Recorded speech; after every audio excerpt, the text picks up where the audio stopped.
What if AI didn't just copy us? What if it started shaping who we become? The more we use AI, the more it starts to sound like us, our tone, our words, our habits. But lately, something strange has started happening. We're not just shaping AI, it is starting to shape us. This isn't just about machines getting smarter, it's about sameness, about polish, about content that sounds perfect but feels empty. The truth is, AI is holding up a mirror. And what it's showing us, it's not always flattering. Sometimes it reflects back our creativity. Other times, it reveals how formulaic, performative, and emotionally distant we have become without even realizing it. In this episode, we are going deeper than the tech. We are talking about culture, about authenticity, about how to hold onto your voice in a world that's becoming increasingly automated. If you have ever felt like the internet is louder than ever but says less and less, stay with me. Let's talk about what it really means to sound human. There is a strange thing that happens the longer you interact with AI. At first, you are focused on what it can do, how fast it writes, how well it speaks, how clever it sounds. But eventually, something flips. You stop just looking at the machine and you start seeing yourself, your language, your behavior, your beliefs, your tone, your blind spots reflected back at you, sentence by sentence. That's the mirror effect. And once you see it, it's hard to unsee. Because AI doesn't create ideas from thin air, it's trained on us, our books, our blogs, our posts, our messages, our jokes, our arguments. It mimics patterns it sees in human speech, human emotion, human structure. So when it writes something that feels real, it's not magic. It's us stitched together and repeated back with stunning fluency. And that alone is a bit unsettling because it means the machine isn't alien. It's a remix of everything we have already put into the world. But it also raises a much deeper question. If a machine can replicate the way we speak, the way we write, the way we respond, what does that say about us? What does that reveal about the way we show up in the world? Because sometimes what AI reflects back is poetic or insightful or thoughtful, but other times it's empty, generic, biased, cold. When that happens, it forces us to confront something we usually avoid. That may be the way we communicate, the way we think has more flaws than we realized. Take tone, for example. You can ask AI to write something inspiring and it'll give you a perfectly polished motivational speech, but read it closely and it might feel flat, like it's been engineered to sound meaningful, but it's missing that emotional spark. That's not the AI failing. That's what happens when we treat language like a performance instead of a connection. When our own communication becomes optimized for likes, for clicks, for approval instead of truth or depth, AI just amplified what we already do. And maybe that's why it can be so jarring, because deep down, we want to believe that our way of expressing ourselves is uniquely human, nuanced, full of lived experience, shaped by emotions and relationships. And it is, but when a machine imitates it well enough, it can feel like it's stealing something sacred. In reality, it's just showing up a better, and sometimes what it shows us is the gap between who we think we are and how we actually sound. This isn't just a philosophical problem, it has real consequences. Because the more we interact with AI generated content, the more we normalize it, the more it starts to shape our expectations about clarity, about style, about tone, and slowly it becomes easy to prefer the polished version over the real one, the clean sentence over the messy truth, the algorithmic average over the human voice. And in that shift, something gets lost. Not just originality, but authenticity. There is another layer to this mirror effect that catches most people off guard, the way AI reveals our defaults. Not just what we say, but how often we say it, how similarly we say it, how predictable we have become. Ask an AI to write a love letter, a resignation email, a eulogy. It can do all of it with eerie ease. Why? Because there are patterns. Emotional events that feel deeply personal often get expressed in the same cultural language over and over. AI didn't invent that, we did. And that realization can sting a little. You think your voice is original, your opinions are sharp, your phrasing is yours. But then AI replicates it, not because it knows you, but because it has read 10,000 people who write just like you.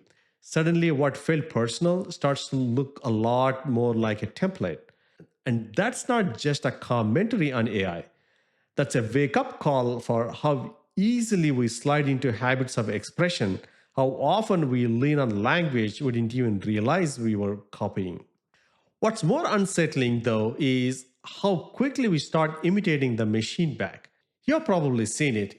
Emails that read like they were written by a bot, resumes full of bland buzzwords, social posts that sound like every other thought leader trying to sound smart. That's not AI generated content, that's AI shaped content written by humans who are subconsciously adapting their voice to match what the machine spits out. Because it's clean, it's safe, it's what the algorithm rewards, but it also flattens everything it touches. And the flattening has a cost. When everything starts to sound the same tone, same rhythm, same safe structure, we lose friction. Friction is where creativity lives. The joke that's just a little off, the story that doesn't resolve the way you expect. Those moments are where real connection happens because they come from real people, from quirks, flaws, lived emotion, things that can't be optimized. But if we let AI shape our tone too much, we start standing these edges down. We start performing instead of communicating. Even worse, we risk outsourcing not just our words, but our thinking, because once you get used to AI doing the first draft, it is tempting to let it do the second, then the third. And before long, you're not just using AI to write, you're using it to think for you, to set the frame, to decide what's worth saying.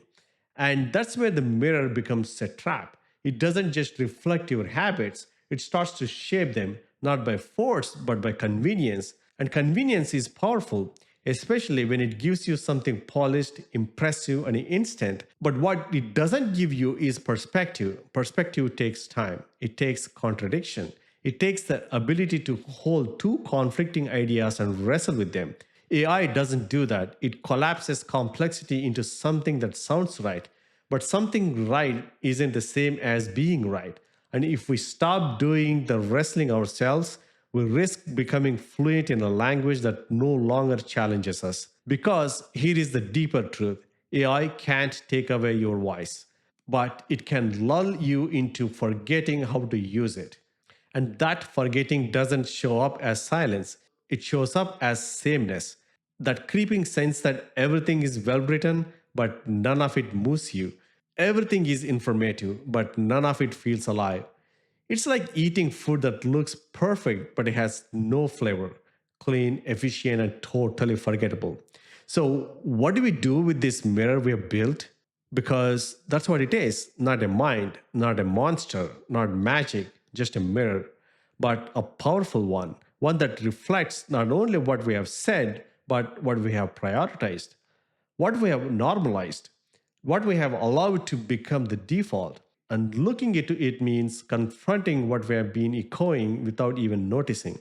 It's easy to say that's just the algorithm, but the algorithm was trained on us, our posts, our comments, our edits, our headlines. If the output is shallow, maybe it's because so much of what we have fed into was too. And that doesn't mean we are doomed. It means we've got a rare opportunity, because this mirror doesn't just reflect what's there, it shows us what's missing. And once you know what's missing, you can start choosing differently. You can bring the nuance back. You can write things that don't follow the formula. You can say what you actually mean instead of what sounds polished. You can live in the contradiction, the uncertainty, the awkward pauses, the human stuff, the stuff that reminds people there is a real person behind the words. Because as AI content fills more and more of the space around us, the most radical thing you can be is unmistakably human. And maybe that's the whole point of this moment: not to compete with AI, not to use it mindlessly, but to use it as a tool to see ourselves more clearly and then to choose how we show up, not as reflections, not as echoes, but as originals, as people who understand that good communication isn't just about clarity or correctness, it's about connection. And that's something no machine can manufacture, no matter how impressive its output. So use the tools, automate the tedious stuff.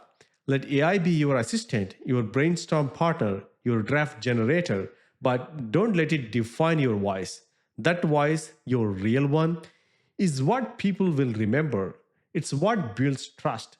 It's what inspires change. It's what makes something worth reading twice.